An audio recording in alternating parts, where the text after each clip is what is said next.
Di panggung perdebatan iman, Pendeta Ezra Soru melangkah dengan keyakinan kokoh. Tuhan bisa menjelma manusia. Bibirnya bergetar, argumennya mengalir, seakan tak terbantahkan. Namun, tatapan tajam Ustadz Adi Hidayat menanti dengan tenang. Satu kalimat singkat terucap, sederhana namun mematikan. Mungkinkah yang maha sempurna mengecil dalam batas tubuh manusia? Seketika udara menegang, dan langkah yang kokoh pun mulai goyah. Saudara-saudara, satu kali saya ditanya oleh seorang Islam, mengapa orang Kristen menjadikan seorang manusia jadi Tuhan? Saya tanya, maksudnya siapa? Yesus. Yesus itu manusia yang dijadikan Tuhan. Saya bilang, kamu salah. Tidak ada orang Kristen yang menjadikan manusia jadi Tuhan. Bahkan kami percaya Tuhan pun tidak bisa menjadikan manusia jadi Tuhan. Yang kami percaya itu adalah Tuhan jadi manusia. Kalau manusia jadi Tuhan, mustahil. Tuhan jadi manusia, apa yang mustahil? Sekarang saya tanya, Tuhanmu orang Islam itu, ya, maha kuasa nggak? Maha kuasa. Maha kuasa itu apa? Artinya maha segalanya, bisa segala sesuatu, bisa. Sekarang saya tanya, kalau Tuhanmu mau jadi manusia, bisa atau tidak? Kalau tidak bisa, berarti Tuhanmu tidak maha kuasa. Kalau bisa, ya berarti dia bisa jadi manusia. Apa yang susah bagi Allah?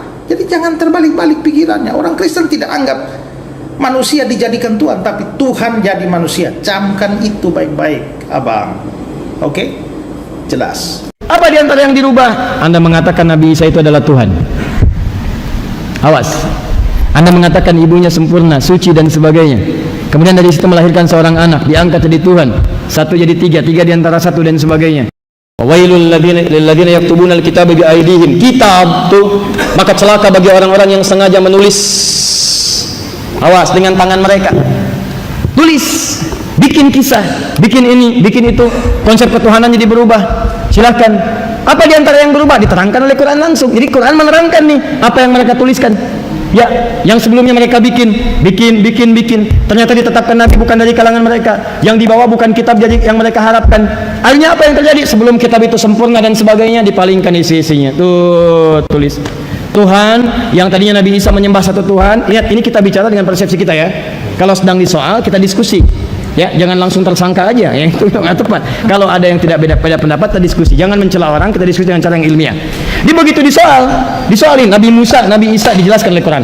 Hei, di antara yang tidak benar itu Anda menuliskan di situ. Fawailul lil ladzina yaktubuna alkitaba bi aydihim. Celaka bagi orang yang ngarang-ngarang dengan tangannya, nuliskan di Alkitab yang tidak seperti itu sebelumnya.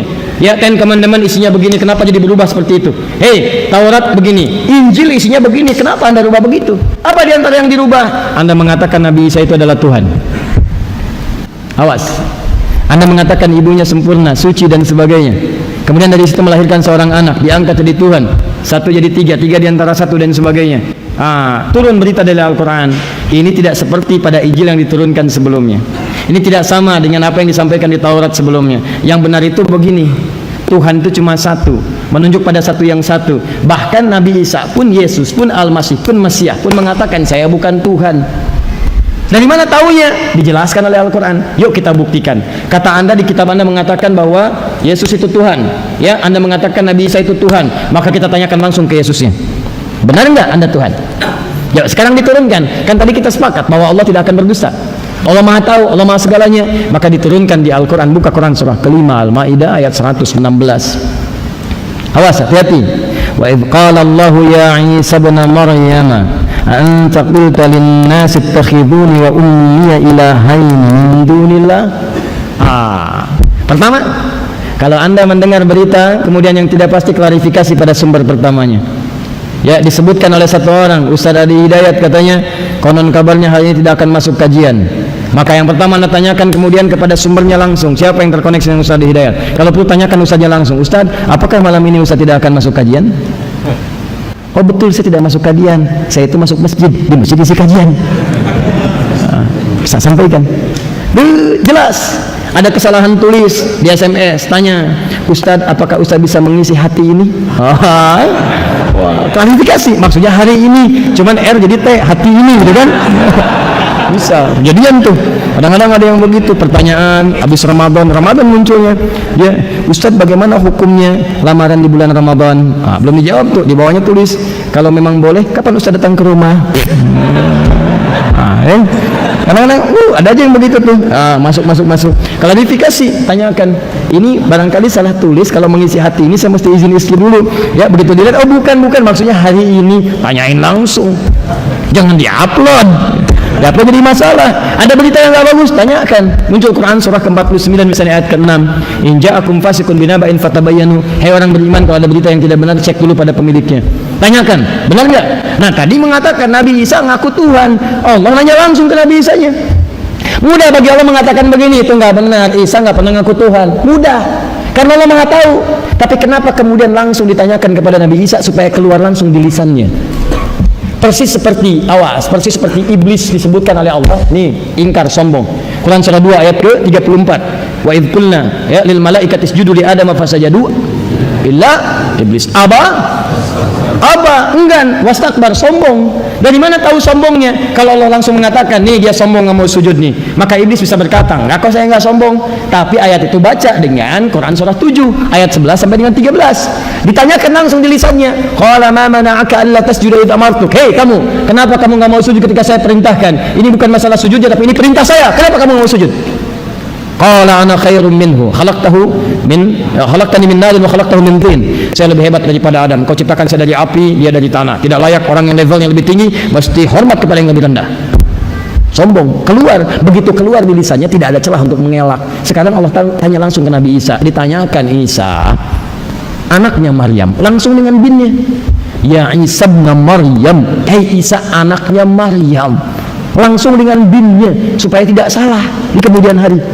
Lihat, anta qulta lin-nasi ittakhiduni wa ummiya ilahain min dunillah.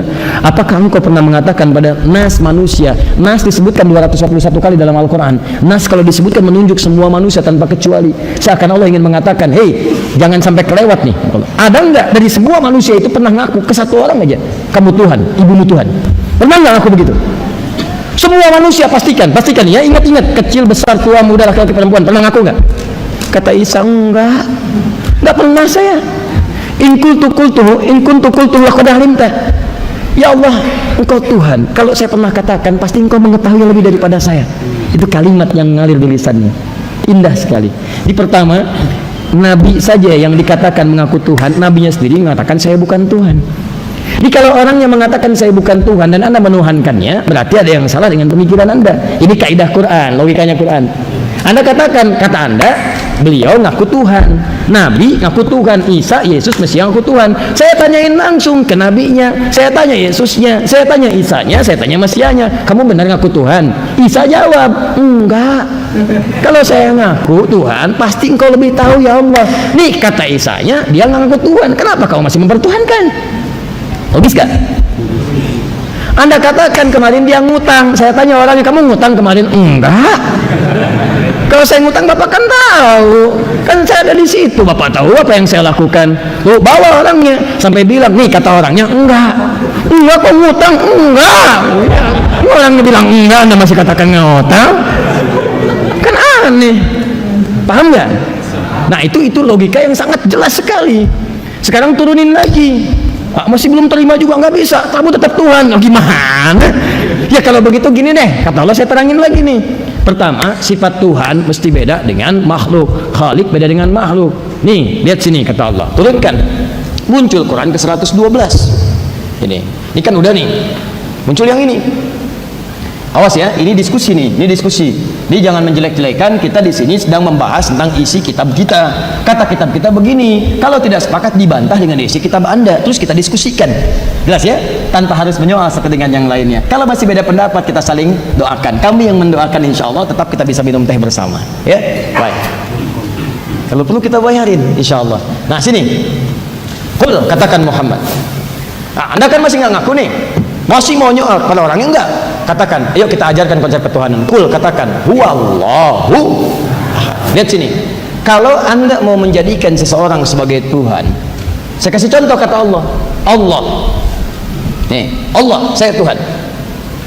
Sifat Tuhan itu kata Allah, ahad, mesti ahad. Nggak bisa ada Tuhan itu tidak ahad. Allah sifat pertamanya mesti ahad. Ingat, karena Tuhan itu mesti beda dengan makhluk. Khalik beda dengan makhluk. Kalau makhluk berpasangan, buka Quran surah 51 ayat 49, paling kiri sebelah bawah. Quran surah 51 ayat 49.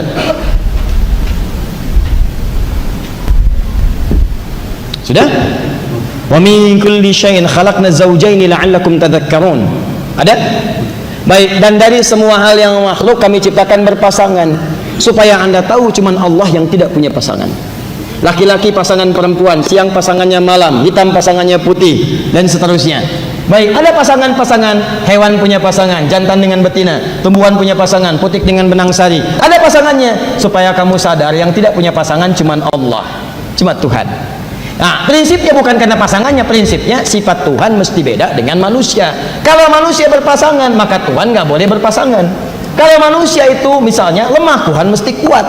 Kalau manusia begini, Tuhan mesti beda. Kalau nanti Tuhannya sama dengan manusia, maka ini celaka. Kenapa kita mempertuhankan Tuhan padahal sama dengan manusia? Maka Anda mesti sepakat dulu. Pertama, Tuhan mesti beda dengan manusia. Pertama, kata Allah, sifat Tuhan itu mesti esa, ahad. Ahad, satu, tidak boleh ada dua dan yang lainnya. Kenapa? Teruskan. Saya kasih contoh, kata Allah, Allahus Samad. Kalau sudah satu, ini akan jadi acuan. Kalau minta pada yang satu, harapannya kuat dan akan keluar jawaban dari satu titik. Kenapa perlu jawaban dari satu titik? Karena kalau titiknya banyak yang diminta, akan banyak persoalan terjadi. Pertama, jawaban akan muncul dari berbagai arah. Yang kedua, kemungkinan beda jawaban. Contoh, kalau Tuhannya bukan satu, Tuhan dua, Tuhan tiga. Jangankan Tuhan, ente aja manusia, kalau punya pendapat bisa beda. Yang satu bilang biru bagus, yang kedua bilang kemudian merah bagus. Kalau nggak sepakat, Anda musyawarah. Manusia musyawarah, masa Tuhan memutuskan musyawarah?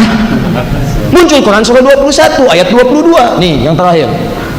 Ini Quran surah 21 ayat 22. Awas, lau kana fihi ma'alihatun illallahu la fasadata. Kata Allah, hei, kalau sifat Tuhannya bukan Allah yang satu ini, banyak Tuhan, alihatun banyak. Tuhan satu, Tuhan dua, Tuhan tiga. La fasadata, rusak nanti kehidupan di muka bumi. Kenapa? Karena keputusannya itu akan beda-beda, mungkin nggak akan sama. Pulang dari sini ada yang pengen pakai mobil, pengen pakai Grab, pengen pakai Gojek, pengen pakai Grab, pengen pakai ini, pakai itu, beda-beda. Ada yang pengen mampir dulu, ada yang ke strawberry, sam strawberry sini tutup, ada yang ke dapur pasta, ada yang geser dikit, ada yang beli migros, ada yang macam-macam, ada yang langsung pulang, beda-beda. Bayangkan kalau Tuhannya banyak, 1, 2, 3, ngatur cuaca, yang satu turunkan hujan. Tuh, kalau bisa deras banget pengajiannya bid'ah yang itu tuh, turunin hujan. Kata yang satu, jangan turunkan hujan lebat dulu, mungkin ada hidayah di situ. Rintik-rintik aja dulu. Yang satu bilang jangan deras, jangan rintik-rintik, turunkan ketenangan di situ. Biar semua mendapatkan pencerahan yang baik. Mungkin ada petunjuk-petunjuk di dalamnya. Wah, ini nggak sepakat, nggak bisa, ini harus, nggak bisa, ini rintik, ribut Tuhan. Begitu ribut, yang korbannya alamnya. Turun marah-marah, dan Tuhan bawa ini, Tuhan bawa itu, ribut. Kalau Tuhannya ribut, yang sengsara makhluknya. Di ujung perdebatan itu, suara yang biasanya menggelegar kini padam. Esra-Soru terdiam, bagai kapal yang kehilangan angin di tengah samudra. Jawaban yang ditunggu tak pernah datang. Ustadz Adi Hidayat telah membungkam dengan cahaya logika dan hujah yang tak bisa ditolak. Diam itu pun menjadi saksi bahwa kebenaran tak perlu berteriak. Ia cukup hadir dan membuat lawan tak lagi berkutik.